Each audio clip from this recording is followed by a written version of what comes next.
Creepypastas have been around for quite a few years now, amassing a few 100,000, if not over 1 million fans. Throughout its lifetime, the creepypasta fandom have grown and developed many sides outside just writers, such as artists, the narrators, the shippers, etc. But despite the mass growth of the fad, not many people know the true origin of creepypastas and how it came about. First, let's look at the term creepypasta. Why is it named after an Italian food?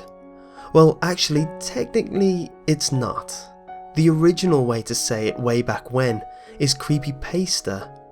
The term creepypasta derives from the term copypasta or copy-paster, which has a similar enunciation issue. And going back another step, copypasta comes from copy and paste, a simple computer command which is the main driving force as to how this whole internet subgenre started.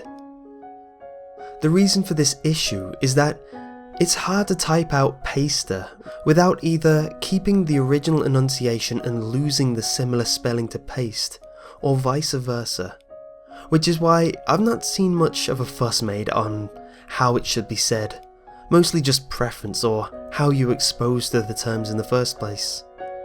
Going back to the topic of origin, some people claim that this or that site here and there started whatever aspect of creepypastas or copypastas. It's also very hard to name anyone who has pioneered the way and shaped the genre due to the impersonal and anonymous nature of this trend. It's honestly very hard to track down because the very idea of copypastas is that it's something that's copied and pasted around for people's amusement. A notable example of this is the Navy SEAL copypasta, which dates back to 2010, almost half a decade ago, and I've seen still used today. Copypastas were a big thing, and in simple terms, when people started applying the trends and traits with horror, a simple play on words and the term creepypasta was born. Now, the style of creepypastas have changed significantly since its birth. Originally, a popular creepypasta would have an element of realism, believability for it to be spread, and when a good story came about, it spread like wildfire. Part of what made a lot of them believable is that there was no set creepypasta websites back then, unlike now with credited authors and such. You would happen upon one while searching the internet, pasted on random message or image boards, blogs or meme sites. The fact that it's near impossible to find the original author to some of these original creepypastas added to their element of horror, with the whole concept of where did this come from and what happened to the author. Without anyone there to ask or not seeing them write about different characters in other stories adds to the atmosphere of this could have really happened to that person. A fun thought is that, do you remember those chainmails you used to get? Probably still got now. The ones talking about a dead girl visiting you at 3:33 tonight if the email wasn't sent to 10 other people. Also, you've all seen the copied and pasted comments on Facebook, YouTube and Twitch etc. with the same nature. The fact that they are pasted around and creepy, plus they've been around for a very long time, sort of means that they can be considered a form of the original creepypasta.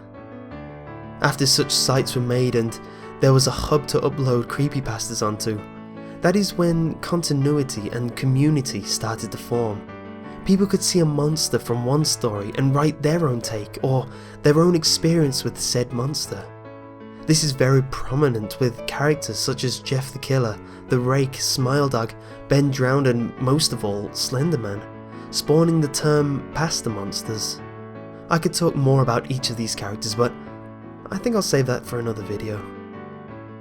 Nowadays, the common view of creepypastas have changed drastically from its original definition, where now, if you copy and paste someone's story, it's no longer seen as an accomplishment for the author, but is now heavily frowned upon as some people take it upon themselves to get their name known through writing.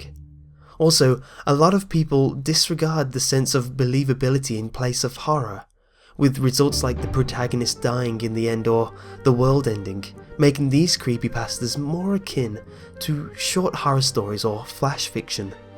But they are still considered creepypastas because the definition and meaning of the genre itself changes as the fandom grows. Because I don't think anyone predicted or knew how big this craze would be. And personally, I look forward to seeing which direction this internet phenomenon takes. Anyway, that's all for now, but if you want to see a specific backstory of a character, let me know which one you want to watch. Anyway, thanks for watching and goodbye.